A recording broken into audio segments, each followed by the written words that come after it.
Alhamdulillah Rabbil Alamin. Allahumma salli ala Muhammadin wa ala ali Muhammad. നമുക്കിനി സൂറത്തു യൂനുസിലെ 7-8 ആയത്തുകളാണ് ഇൻഷാ അല്ലാഹ്. അഊദു ബില്ലാഹി മിനശ് ശൈത്വാനിർ റജീം. ബിസ്മില്ലാഹിർ റഹ്മാനിർ റഹീം. ഇന്നല്ലദീന ലാ യർജൂന ലിഖാഅനാ വറദൂ ബിൽ ഹയാത്തിദ് ദുനിയാ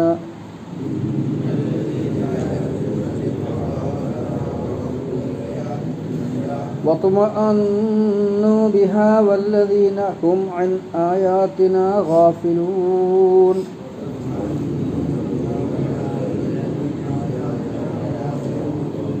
أُولَئِكَ مَأْوَاهُمُ النَّارُ بِمَا كَانُوا يَكْسِبُونَ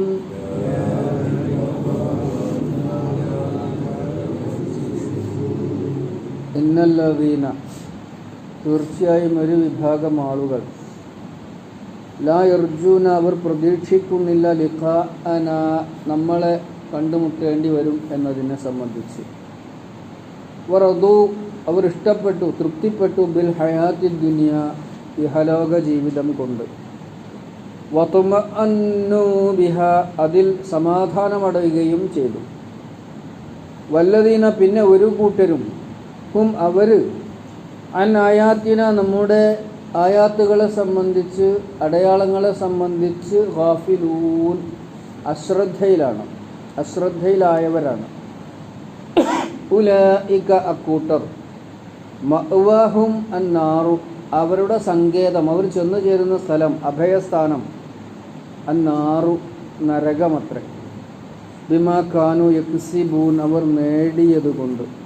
അല്ലാഹു സുബ്ഹാനഹു വ തആല കാത്തുരക്ഷിക്കുമാറാവട്ടെ.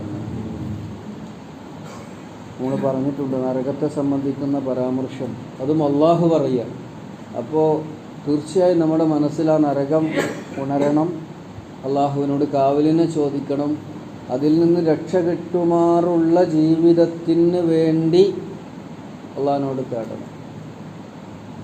ഉമർ ഖത്താബ് റളിയല്ലാഹു അൻഹുവിൻ്റെ ചരിത്രം നമ്മൾ പലവട്ടം പറഞ്ഞതാണ്. ഉമർ ഖത്താബ് റളിയല്ലാഹു അൻഹുവും അബൂ മൂസ അൽ-അശ്അരി അദ്ദേഹത്തിൻ്റെ അടുത്ത കൂട്ടുകാരനാണ്. റസൂൽ സല്ലല്ലാഹു അലൈഹി വസല്ലമയുടെയും കൂട്ടുകാരനാണ് അബൂ മൂസ അൽ-അശ്അരി റളിയല്ലാഹു അൻഹു. ഒരിക്കൽ അബൂ മൂസ അൽ-അശ്അരി റളിയല്ലാഹു അൻഹു ഖുർആൻ പാരായണം ചെയ്യുന്നത് കേട്ടപ്പോൾ റസൂൽ സല്ലല്ലാഹു അലൈഹി വസല്ലം പുറമേന്ന് ഇങ്ങനെ കേൾക്കുകയാണ് അദ്ദേഹം വീട്ടിൽ നിന്ന് പാരായണം ചെയ്യുന്നത്. പാരായണം നിർത്തി അദ്ദേഹം പുറത്തു വന്നപ്പോൾ റസൂൽ സല്ലല്ലാഹു അലൈഹി വസല്ലം ശ്രദ്ധിക്കുന്നത് കണ്ടു. റസൂൽ അദ്ദേഹത്തോട് പറഞ്ഞു, താങ്കളുടെ ഖുർആൻ പാരായണം ഉണ്ടല്ലോ ഇത് വളരെ ഉത്തമമായിട്ടുണ്ട്. ദാവൂദ് കുടുംബത്തിന് നൽകപ്പെട്ടതുപോലെയുള്ള ഒരു ശബ്ദഭംഗി, ശബ്ദ സൗകുമാര്യം നിങ്ങൾക്ക് നൽകപ്പെട്ടിട്ടുണ്ട്. ദാവൂദ് നബി അലൈഹി സ്വലാമയെ സംബന്ധിച്ച് നമുക്കറിയാമല്ലോ, അദ്ദേഹത്തിന് അവതരിപ്പിക്കപ്പെട്ട വേദമാണ് സബൂർ, സങ്കീർത്തനങ്ങൾ കവിതാരൂപത്തിലായിരുന്നു. വളരെ സുന്ദരമായി ആകർഷകമായി അദ്ദേഹം അത് പാരായണം ചെയ്യുമായിരുന്നു. അദ്ദേഹത്തിൻ്റെ കൂടെ പക്ഷികളും പർവ്വതങ്ങൾ പോലും തസ്ബീഹിൽ മുഴുകുമായിരുന്നു എന്നാണ് ഖുർആൻ തന്നെ പരാമർശിച്ചിട്ടുള്ളത്. അബൂ മൂസ അൽ-അശ്അരി റളിയല്ലാഹു അൻഹു പറഞ്ഞു, അള്ളാഹുവിൻ്റെ ദൂതരെ അങ്ങ് എന്നെ കേൾക്കുന്നുണ്ടെന്ന് ഞാൻ അറിഞ്ഞിരുന്നുവെങ്കിൽ എനിക്ക് അല്പം കൂടി ഭംഗിയിൽ ഓതാൻ കഴിയുമായിരുന്നു, എനിക്ക് കുറച്ചുകൂടിയൊക്കെ നന്നാക്കി ഓതാൻ കഴിയുമായിരുന്നു. അങ്ങ് ശ്രദ്ധിക്കുന്നുണ്ടെന്ന് അറിഞ്ഞിരുന്നുവെങ്കിൽ. റസൂൽ സല്ലല്ലാഹു അലൈഹി വസല്ലമയോടുള്ള ആദരവാണ്. അപ്പോൾ ഖുർആൻ ഓതുമ്പോൾ കാര്യങ്ങൾ ഉൾക്കൊണ്ടുകൊണ്ട് നല്ല ഭംഗിയിൽ പാരായണം ചെയ്യണം. അത് റസൂൽ സല്ലല്ലാഹു അലൈഹി വസല്ലം ഇഷ്ടപ്പെട്ടതാണ്. വറത്തിലിൽ ഖുർആൻ തർത്തീല എന്ന് പറഞ്ഞാൽ ഖുർആൻ അക്ഷരശുദ്ധി മാത്രമല്ല, അതിനെ പാരായണം ചെയ്യേണ്ട മുറപ്രകാരം പാരായണം ചെയ്യണം. അപ്പോൾ എങ്ങനെ റസൂൽ സല്ലല്ലാഹു അലൈഹി വസല്ലം പാരായണം ചെയ്തിരുന്നത്? നരകത്തെ സംബന്ധിച്ച് പറയുമ്പോൾ അല്ലാഹ് കാക്കണേന്ന് ദുആ ചെയ്യും. സ്വർഗത്തെ സംബന്ധിച്ച് പരാമർശിക്കുമ്പോൾ അല്ലാഹ് സ്വർഗം നൽകണേന്ന് ദുആ ചെയ്യും. ഇത് സഹാബികളുടെ ഒക്കെയും രീതിയായിരുന്നു. അതുകൊണ്ടാണല്ലോ പ്രമുഖനായ, അതെൻ്റെ പേര് ഞാൻ ഓർക്കുന്നില്ല, അദ്ദേഹം വസാരിഉ ഇലാ മഗ്ഫിറത്തിൻ മിർ റബ്ബിക്കും വ ജന്നത്തിൻ അർളുഹ സമാവാതു വൽ അർദു ഉഇദത് ലിൽ മുത്തഖീൻ എന്ന സൂറത്തു ആൽ ഇംറാനിലെ 113-ാമത്തെ സൂക്തം ഓതുമ്പോൾ ഒരു സഹാബി കരയാൻ. സ്വർഗത്തെ സംബന്ധിച്ച് ആണല്ലോ പറഞ്ഞത് അല്ലേ? സ്വർഗത്തിലേക്ക് വരുവിൻ, ആകാശഭൂമികളോളം വിശാലമാണത്, ഒട്ടും തിടുക്കമില്ല, അതിർത്തികളില്ല, നിയമങ്ങളില്ല, സ്വതന്ത്രരായി വിഹരിക്കാം. അതിനെ സംബന്ധിച്ച് ആ സ്വർഗലോകത്തെ സംബന്ധിച്ച് പറയുമ്പോൾ ഒരു സഹാബി കരയാം. അപ്പോൾ അദ്ദേഹത്തോട് ചോദിച്ചു, ഈ ആയത്തിന് എന്താ ഇപ്പോൾ കരയാൾ? സ്വർഗ്ഗല്ലേ, സന്തോഷിക്കല്ലേ വേണ്ടത്? അപ്പോൾ അദ്ദേഹം പറഞ്ഞാൽ, സ്വർഗത്തിൽ എനിക്കൊരു ഇത്തിരി സ്ഥലം കിട്ടണ്ടേ, എനിക്കതിലൊരു ഇത്തിരി സ്ഥലം കിട്ടിയാലല്ലേ എനിക്ക് സന്തോഷിക്കാൻ വകയുള്ളൂ. അത് കിട്ടുമോ ഇല്ലേ എന്ന് ഉറപ്പില്ലാത്തതുകൊണ്ടാണ് ഞാൻ കരയുന്നത്. അപ്പോൾ പ്രിയമുള്ളവരെ, നമ്മുടെ ജീവിതത്തിൻ്റെ ലക്ഷ്യം എന്ന് പറയുന്നത് നരകത്തിൽ നിന്നുള്ള രക്ഷ നേടലാണ് ഒന്നാമത്, പിന്നെ സ്വർഗം നേടലാണ്. ഇത് നമ്മളെ മനസ്സിലുണ്ടായിരിക്കണം. ഇത് നമ്മൾ മറക്കാൻ പാടില്ല. ഉമർ ഖത്താബ് റളിയല്ലാഹു അൻഹു കഅബ തവാഫ് ചെയ്യുമ്പോൾ പ്രാർത്ഥിച്ച് കരഞ്ഞത് ഞാൻ പറഞ്ഞിട്ടുണ്ട്. അദ്ദേഹം കഅബ തവാഫ് ചെയ്യുമ്പോൾ പ്രാർത്ഥിക്കുകയാണ്, കരയാണ്. എന്താണ് അദ്ദേഹത്തിൻ്റെ പ്രാർത്ഥന? അല്ലാഹ്, ഞാൻ നരകത്തിലുള്ളവനായിട്ടാണ് ഇപ്പോൾ രേഖപ്പെടുത്തപ്പെട്ടിരിക്കുന്നതെങ്കിൽ അത് മായ്ക്കണേ അല്ലാഹ്, അത് തിരുത്തണേ അല്ലാഹ്, എന്നിട്ട് സ്വർഗക്കാരുടെ കൂട്ടത്തിലേക്ക് എന്നെ ചേർക്കണേ. അഥവാ ഞാൻ ഇപ്പോൾ സ്വർഗക്കാരുടെ കൂട്ടത്തിലാണ് രേഖപ്പെട്ട് കിടക്കുന്നതെങ്കിൽ, തീരുമാനമായിട്ടുള്ളത് അങ്ങനെയാണെങ്കിൽ എന്നെ അതിൽ ഉറപ്പിച്ച് നിർത്തണേ അല്ലാഹ്, എന്നെ ഉറപ്പിച്ച് നിർത്തണം. നമുക്ക് പ്രാർത്ഥിക്കാൻ കഴിയണ്ട, അല്ലാഹ് ഇപ്പോഴത്തെ എൻ്റെ അവസ്ഥ വെച്ചിട്ട് ഞാൻ നരകക്കാരിലാണ് പെട്ട് കിടക്കുന്നതെങ്കിൽ കാക്കണേ, മാറ്റിത്തരണേ, തിരുത്തണേ അല്ലാഹ്, മായ്ക്കണേ അല്ലാഹ് എന്ന് പറയണ്ടേ. ഉമർ ഖത്താബ് റളിയല്ലാഹു അൻഹു സ്വർഗം കൊണ്ട് സന്തോഷ വാർത്ത അറിയിക്കപ്പെട്ട മഹാവ്യക്തിത്വമാണ്. അതേമാതിരി സ്വർഗക്കാരുടെ കൂട്ടത്തിലാണ് ഞാൻ ഇപ്പോൾ ഉള്ളതെങ്കിൽ അത് അവിടെ ഉറപ്പിച്ച് നിർത്തണേ, അതിൽ നിന്ന് മാറിപ്പോകുന്നൊരവസ്ഥ എനിക്ക് വരുത്തല്ലേ എന്നാണ് അതിൻ്റെ പൊരുൾ.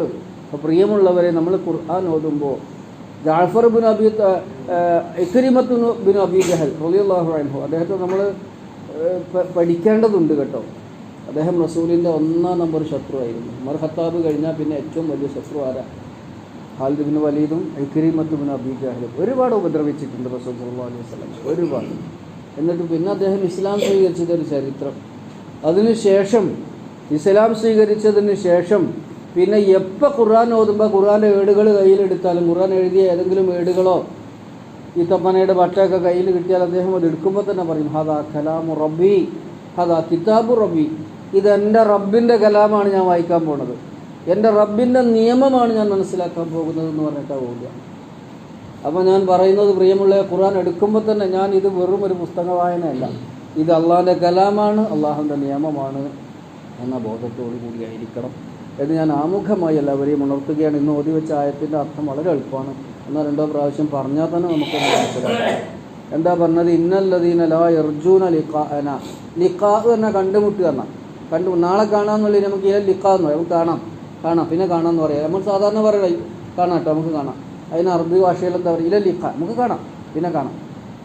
അതാണ് ലിഖ തന്നെ കണ്ടുമുട്ടുക, ലഖിയ എൽഖ.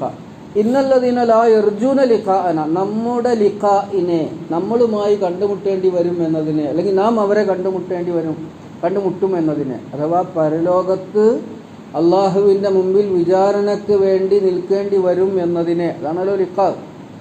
അതിനെ ഇഷ്ടപ്പെടാത്തവർ, അല്ലെങ്കിൽ അതിനെ താല്പര്യപ്പെടാത്തവർ, അതിനെ കൊതിക്കാത്തവർ, അതിനെ പ്രതീക്ഷിക്കാത്തവർ, അങ്ങനെ ഒരു സംഗതി ഇല്ല. അതൊക്കെ മരിച്ചു എന്നിട്ട് അപ്പം വെക്കാം. പിന്നെ നമ്മൾ ഉത്തരം മുട്ടിക്കാൻ ഇത്തരം ആൾക്കാർ എന്താ പറയുക? പിന്നെ മരിച്ചത് അത് വന്നിട്ടില്ലല്ലോ, ഓലാരും നമ്മളോട് പറഞ്ഞിട്ടില്ലല്ലോ. എന്തടിസ്ഥാനത്തിൽ ഞങ്ങൾ ഇങ്ങനെയൊക്കെ പകുതി തമാശയും അവഹേളനവുമായിക്കൊണ്ട് സംസാരിക്കാറുണ്ടല്ലോ പല ആൾക്കാരും. അവിടെ ചെല്ലുമ്പോൾ നോക്കിയാൽ മതി. എന്നാൽ അങ്ങനെയാണെങ്കിൽ ഓലാരും ഇവിടെ ഒന്ന് ഇങ്ങനെയൊക്കെ പറഞ്ഞുകൊണ്ട് പരലോകത്തെ നിഷേധിക്കുന്ന, വിചാരണയെ നിഷേധിക്കുന്ന അവരെ സംബന്ധിച്ചാണ് ഇന്നല്ലദീന ലാ യർജൂന ലിഖാഅന, നമ്മളെ കണ്ടുമുട്ടേണ്ടി വരും എന്നത് കൊതിക്കാത്തവർ, അല്ലെങ്കിൽ പ്രതീക്ഷിക്കാത്തവർ, ആഗ്രഹിക്കാത്തവർ. റജ യർജു പറഞ്ഞാൽ ആഗ്രഹിക്കുക, പ്രതീക്ഷിക്കുക എന്നൊക്കെ. വറദൂ ബിൽ ഹയാത്തി ദുനിയ, ഇഹലോക ജീവിതം കൊണ്ട് തൃപ്തിപ്പെട്ടു. ഇതന്നെയാണല്ലോ റളിയ, റിളവാൻ എന്നൊക്കെ പറഞ്ഞാൽ തൃപ്തിപ്പെടുക, പൊരുത്തപ്പെടുക.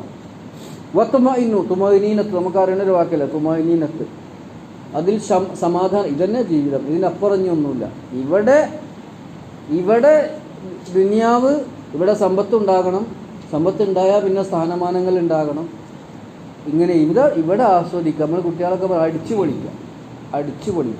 പൊളിക്കുക, സമയം കൊല്ലുക, ഇങ്ങനെയൊക്കെ ചില പ്രയോഗങ്ങളുണ്ടല്ലോ, യഥാർത്ഥത്തിൽ പ്രയോഗിക്കാൻ പാടില്ലാത്തത്. അടിച്ചു പൊളിച്ച് ദുനിയാവ് അങ്ങനെ അടിച്ചു പൊളിക്കാനുള്ളതല്ല. ദുനിയാവിൽ പടച്ച തമ്പുരാൻ്റെ ഇഷ്ടത്തിന് വിരുദ്ധമായി സംസാരിക്കുകയോ പെരുമാറുകയോ സമയം കളയുകയോ ചെയ്യാൻ പാടില്ല. അത് നമ്മൾ ഓർക്കണം. വത്തുമഇന്നു ബിഹ വല്ലദീനഹും അൻ ആയാത്തിന ഗാഫിലൂൻ, നമ്മുടെ അടയാളങ്ങളെ സംബന്ധിച്ച് അശ്രദ്ധരായിരിക്കും. എന്തൊക്കെ അടയാളങ്ങൾ? 3 തരത്തിലുള്ള അടയാളങ്ങൾ നമ്മൾ സാധാരണഗതിയിൽ മനസ്സിലാക്കി. ഒന്ന് ഖുർആൻ വചനം തന്നെ, ഇത് പുസ്തക രൂപത്തിലുള്ള അടയാളം. മറ്റൊന്ന് പ്രപഞ്ചം, തുറന്ന പുസ്തകം. നമ്മൾ പറയാറില്ല തുറന്ന പുസ്തകം. എന്താ അത്ഭുതം അല്ലാത്തത്? ഈ ദുനിയാവിൽ എന്താ അത്ഭുതം അല്ലാത്തത്? മണ്ണ് അത്ഭുതമല്ലേ? വെള്ളം അത്ഭുതമല്ലേ? വായു അത്ഭുതമല്ലേ? തീ അത്ഭുതമല്ലേ? എല്ലാ മരങ്ങളും വൃക്ഷങ്ങളും ചെടികളും ഭക്ഷണം, മനുഷ്യവർഗം ഒരു അത്ഭുതമല്ലേ? മനുഷ്യവർഗത്തിലെ ഓരോ മനുഷ്യനും ഓരോ അത്ഭുതമല്ലേ? ഓരോ മനുഷ്യനിലുമുള്ള ഓരോ അവയവങ്ങളും അത്ഭുതമല്ലേ? മനുഷ്യൻ്റെ ഒരു അവയവത്തിന് കേടുവന്നാൽ അതൊന്ന് നന്നാക്കിയെടുക്കാൻ അല്ലെങ്കിൽ ഒന്ന് പ്രവർത്തിപ്പിക്കാൻ എത്ര ലക്ഷം രൂപ! സുബ്ഹാനല്ലാഹ്. ശ്വാസം ഒന്ന് അല്പം പ്രയാസപ്പെട്ട് നോക്കണ്ടേ? മൂത്രമൊഴിക്കാൻ ഇത്തിരി പ്രയാസം ഒന്ന് നോക്കണ്ടേ? ആർത്തിമിടിപ്പിന് ഇത്തിരി തകരാറ് ഒന്ന് നോക്കണ്ടേ? കിഡ്നിയുടെ പ്രവർത്തനത്തിന്, കരളിൻ്റെ പ്രവർത്തനത്തിന്, മജ്ജയുടെ, മാംസത്തിൻ്റെ, എല്ലുകളുടെ, ജോയിൻറ്റുകളുടെ എവിടെയെങ്കിലും ഒരു പ്രശ്നം വന്ന് നോക്കണ്ടേ? വേണ്ട നമ്മുടെ തൊലിപ്പുറമേ ഒരു രോഗം വന്ന് നോക്കണ്ടേ? നമ്മളെ വേജാറും വെപ്രാളം കാണണമെങ്കിൽ അള്ളാഹ് കാത്തുരക്ഷിക്കുമാറാവട്ടെ. എല്ലായ്പ്പോഴും എല്ലാ ഗുരുതരമായ രോഗങ്ങളിൽ നിന്നും അള്ളാഹുവിനോട് കാവലിനെ ചോദിക്കണം കേട്ടോ. നമ്മുടെ കൂട്ടത്തിൽ പലതരം രോഗങ്ങളാൽ പ്രയാസപ്പെടുന്നവരുണ്ട്. അള്ളാഹു താല എല്ലാവർക്കും പൂർണ്ണമായ ശിഫ നൽകട്ടെ കേട്ടോ. അപ്പോൾ വല്ലദീനഹും, ഒന്ന് അത് പ്രപഞ്ചത്തിൽ കാണുന്ന എല്ലാ ദൃഷ്ടാന്തങ്ങളും, അതിനെ സംബന്ധിച്ച അശ്രദ്ധ. പിന്നെ പ്രവാചകന്മാരിലൂടെ പ്രത്യക്ഷപ്പെട്ടിട്ടുള്ള അത്ഭുതങ്ങൾ, മുഅ്ജിസത്തുകൾ. അപ്പോൾ ഖുർആൻ ഒരു അത്ഭുതം, ഖുർആൻ വചനങ്ങൾ ഒരു ആയാത്ത് അല്ലെങ്കിൽ അടയാളം, അത്ഭുതം. പിന്നെ പ്രപഞ്ചത്തിൽ അത്ഭുതമല്ലാത്ത ഒന്നുമില്ല. അപ്പോൾ അവർ ഈ അള്ളാഹു ഈ പ്രപഞ്ചത്തിൽ മനുഷ്യന് ചിന്തിക്കുന്നതിന് വേണ്ടി, പഠിക്കുന്നതിന് വേണ്ടി, ഉൾക്കൊള്ളുന്നതിന് വേണ്ടി എടുത്തു പറഞ്ഞിട്ടുള്ളതും പറയാത്തതുമായ 10,000-കണക്കിന് അത്ഭുതങ്ങൾ, അതിനെ സംബന്ധിച്ച് അശ്രദ്ധരാവുക. ആരാണ് ഈ അശ്രദ്ധരാവുക എന്നുള്ളത് പഠിക്കുക? സൂറത്ത് അഅറാഫിലെ 179-ാമത്തെ ആയത്ത്. സൂറത്ത് അഅറാഫിലെ 179-ാമത്തെ ആയത്ത് നോക്കാൻ ആരാണ് ഈ അശ്രദ്ധർ എന്ന്? അത് പേജ് 174. അശ്രദ്ധരാരാന്ന് അവിടെ പറയുന്നുണ്ട്. ഖുർആൻ ഇങ്ങനെ പരസ്പരം ബന്ധിപ്പിച്ചാണല്ലോ നമ്മൾ ഉൾക്കൊള്ളേണ്ടത്. 174-ാമത്തെ പേജിൻ്റെ ആദ്യത്തെ ആയത്ത്. അവിടെ എന്താ പറയണത്? വലഖദ് ദറഅനാ ലി ജഹന്നം, നാം നരകത്തിന് വേണ്ടി പടച്ചിട്ടുണ്ട്. കസീറം മിനൽ ഇൻസി, ജിന്നുവർഗത്തിൽ നിന്ന് ഒരുപാട് ആൾക്കാരെയും, മനുഷ്യവർഗത്തിൽ നിന്നും, ജിന്നുകളിൽ നിന്നും മനുഷ്യനിൽ നിന്നും ഒരുപാട് ആൾക്കാരെ നരകത്തിന് വേണ്ടി നമ്മൾ പടച്ചിരിക്കണം. ലഹും ഖുലൂബുൻ, അവർക്ക് ഹൃദയങ്ങളുണ്ട്, ലാ യഫ്ഖഹൂന ബിഹ, അതുകൊണ്ട് കാര്യങ്ങൾ അവർ ഗ്രഹിക്കുന്നില്ല. വലഹും അയ്യുനുൻ, കണ്ണുകളുണ്ട്, ലാ യുബ്സിറൂന ബിഹ, കാണുന്നില്ല. വലഹും ആദാനുൻ, കാതുകളുണ്ട്, ലാ യസ്മഊന ബിഹ, അതുകൊണ്ട് അവർ കേൾക്കുന്നില്ല. ഉലൈക കൽ അൻആം, അവർ നാൽക്കാലികളെപ്പോലെ. ബൽ, എന്ന് മാത്രവുമല്ല, ഹും അളൽ, അതിനേക്കാൾ വഴിതെറ്റിയവർ. ഉലൈക ഹുമുൽ ഗാഫിലൂൻ, അവരാണ് ഈ അശ്രദ്ധർ എന്ന് പറഞ്ഞത്. കണ്ണുപയോഗിക്കാത്ത, കാതുപയോഗിക്കാത്ത, മനസ്സുപയോഗിക്കാത്ത, എന്നിട്ട് അതിലൂടെ സൃഷ്ടാവിനെ കണ്ടെത്താൻ സാധ്യമായിട്ടില്ലാത്ത ആൾക്കാരാണ് അശ്രദ്ധ.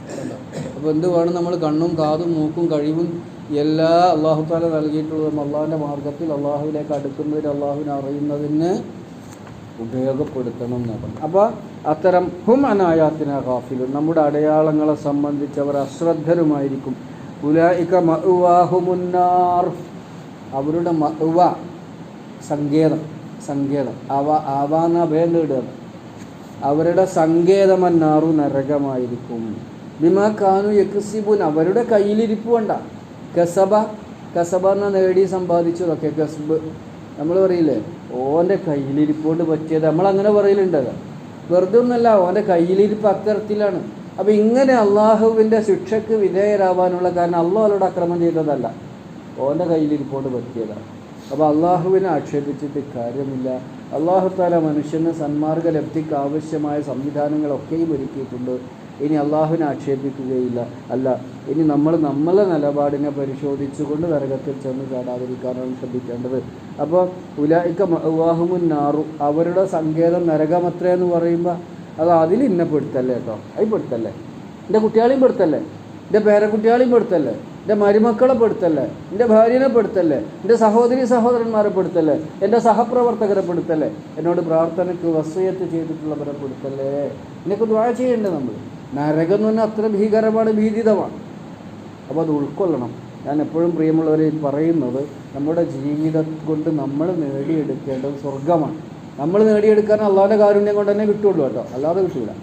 നരകത്തിൽ നിന്ന് രക്ഷപ്പെടുക എന്നുള്ളതായിരിക്കണം നമ്മുടെ ഏറ്റവും പ്രധാനപ്പെട്ട അജണ്ട. നമ്മുടെ കർത്താവ് റളിയല്ലാഹു അൻഹു ഒരിക്കൽ അത് പറയാനാണ് അദ്ദേഹം അബൂ മൂസ അശ്ശരിയായിട്ട് ഇങ്ങനെ ചർച്ച ചെയ്യുമ്പോഴേ റളിയല്ലാഹു അൻഹു അദ്ദേഹം പറയും, അബൂ മൂസ ചങ്ങായിമാരാണോ അല്ലേ, അബൂ മൂസ നമുക്ക് സ്വർഗവും വേണ്ട നരകവും വേണ്ട, കഴിച്ചിലായാൽ പോരെ, രണ്ടും ഇല്ല നോക്കുക, എന്നാലും പരലോകത്ത് നമുക്ക് അങ്ങനെ മതിയാവൂലേ? അബൂ മൂസ അശ്ശരി റളിയല്ലാഹു അൻഹു പറഞ്ഞത് മതിയാവില്ല നമ്മുടെ കർത്താവേ, നമുക്ക് സ്വർഗം തന്നെ കിട്ടണം. അള്ളാഹിൻ്റെ മാർഗ്ഗത്തിൽ നമ്മൾ ഒരുപാട് കഷ്ടപ്പെട്ടിരിക്കണം, യുദ്ധം ചെയ്തിരിക്കണം, ചിലവർ മരിച്ചിരിക്കണം, പരിക്ക് പറ്റിയിരിക്കണം, സ്വർഗം കിട്ടണം എന്നാലേ മുതലാകൊള്ളൂ. ഒരു സൗഹൃദ സംഭാഷണം. അപ്പോൾ ഉമർ ഖത്താബ് റളിയല്ലാഹു അൻഹു കരഞ്ഞു. എന്നിട്ട് പറഞ്ഞു, ഈ ഉമറിനെ സംബന്ധിച്ചിടത്തോളം സ്വർഗമല്ലെങ്കിലും നരകത്ത് ചെന്ന് ചാടാതെ ഇങ്ങോട്ട് രക്ഷപ്പെട്ടാൽ മതിയായിരുന്നു എന്ന്. സ്വർഗമല്ലെങ്കിലും നരകത്ത് പെടാതെ ഇങ്ങോട്ട് കഴിച്ചിലായാൽ മതിയായിരുന്നു എന്നാണ് ഉമർ ഖത്താബ് ഈ ഉമർ ആഗ്രഹിക്കുന്നത് എന്ന് പറഞ്ഞൊരു സംഭവമുണ്ട്.